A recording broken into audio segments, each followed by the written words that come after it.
Friends, Manish Bhai studies में आपका स्वागत है। आज हम करने जा रहे हैं द एंड ऑफ बाइपोलैरिटी का part 4 with new topics by Manish Bhai studies. नए नए क्या क्या टॉपिक्स थे? मिडल ईस्ट क्राइसिस, जो मैं पिछली वीडियो में अपलोड कर चुका हूँ। और आज हम पढ़ेंगे second topic, democratic politics and democratisation. Okay, इसमें CIS का टॉपिक हम पढ़ेंगे and 21st century Arab spring. Okay friends, सबसे पहले कॉमनवेल्थ ऑफ इंडिपेंडेंट स्टेट्स क्या थे? ये CIS की फुल फॉर्म है। ये एक इंटर गवर्नमेंटल ऑर्गेनाइजेशन थी। ओके फ्रेंड्स, और इसे कब बनाया गया था?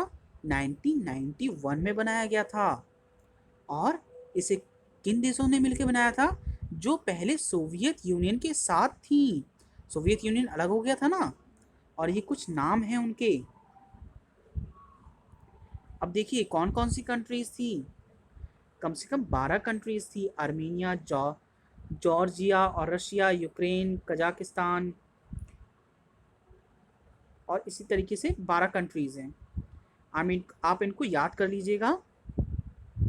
अरब वर्ल्ड क्या था दोस्तों? The Arab world is also known as the Arab nation के नाम से भी इसे जाना जाता था। अरब स्पेयर और अरब स्टेट्स के नाम से भी जाना जाता था। अब ये अरब वर्ल्ड में कम से कम 22 अरबिक स्पीकिंग कंट्रीज़ हैं, यानी कि 22 ऐसे देश हैं जहाँ पर अरबिक भाषा बोली जाती है। यहाँ पर उनके नाम हैं। अरब स्प्रिंग क्या था दोस्तों? चलिए हम शुरू करते हैं। इसे 21वीं सदी में डेमोक्रेटाइजेशन यानी कि लोकतांत्रिक, ये यानी कि कहीं पर इसका ये मतलब है कहीं पर डेमोक्रेसी को लाना। ओके, अभी देखते हैं कि अब ये कहाँ की कहानी है। ये है टूनीशिया की कहानी। सबसे पहले टूनीशिया में ही शुरू हुआ। यहाँ पर आपको एक जलते हुए इंसान की फ़ोटो देखने के लिए मिलेगी। वो कौन थे, आइए जानते हैं। ये अब पहले जान लेते हैं ये कब स्टार्ट हुआ था। 18 दिसंबर 2010 में ये स्टार्ट हुआ था ये प्रोटेस्ट। चलिए आगे देखते हैं। मोहम्मद बाऊजीजी, ये एक फ्रूट सेलर थे। ओके फ्रेंड्स, और ये इनके पिता का देहांत हो चुका था। ओके फ्रेंड्स, और इनके घर पर इनकी बहनें थी जिनसे वो बहुत ज़्यादा प्यार करते थे, और इनकी माँ थी, और ये अपनी परिवार से बहुत ज़्यादा प्यार करते थे। और आपको पता है फ्रेंड्स, इनकी पढ़ाई की वजह से जब इन्होंने ये सोचा कि इनको और पैसे कमाने हैं ताकि अपने बहनों को अच्छी तरीके से पढ़ा सकें, तो इन्होंने अपनी जो कि पढ़ाई थी उसे भी छोड़ दिया। और इन्होंने फिर एक, अब मेन स्टोरी पर आते हैं। इन्होंने दरअसल एक फ्रूट स्टोर के लाइसेंस के लिए अप्लाई किया हुआ था। लेकिन जब ये दूसरे दिन उस स्टोर पर जाते तो वहाँ पर कोई और ही फल बेच रहा होता है। उनका दिमाग बड़ा ख़राब होता है। वो अथॉरिटीज़ के पास जाते हैं, लेकिन उन्हें बहुत ही बड़ी बेदर्दी से निकाल दिया जाता है। उनकी बहुत बेइज्जती की जाती है, उनके काम की बेइज्जती की जाती है, उनके मरे हुए पिता उनकी भी बेइज्जती की जाती है। चलिए, और वो रोते हैं।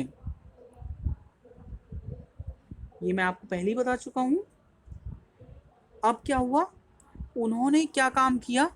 जैसे ही वो वहाँ से बाहर निकले, पूरा एकदम मिट्टी के तेल में पूरे अपने शरीर पर मिट्टी का तेल डाल के उन्होंने माचिस की तिल्ली जला ली, और वो जलते हुए मारे गए।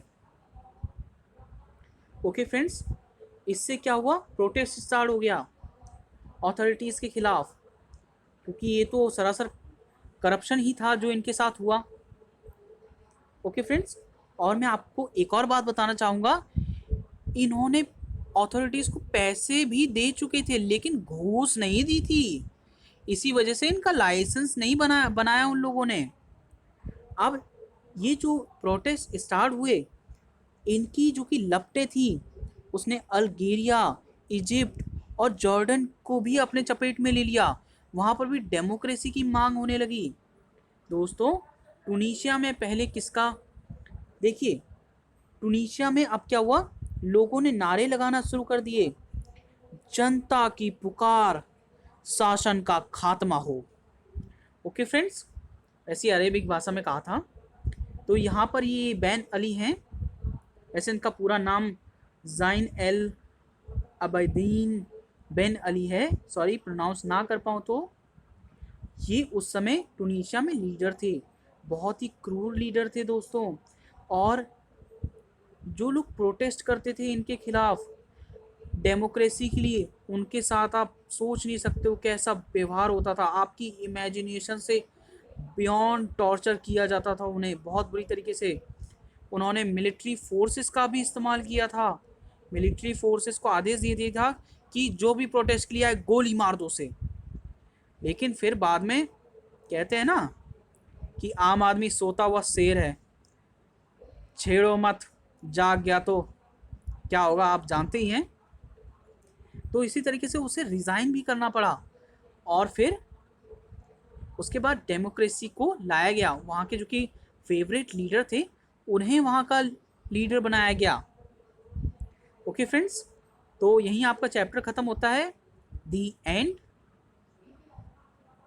Thank you very much. अगर आपको मेरी वीडियो अच्छी लगी हो, लाइक कीजिए, सब्सक्राइब कीजिए एंड शेयर कीजिए।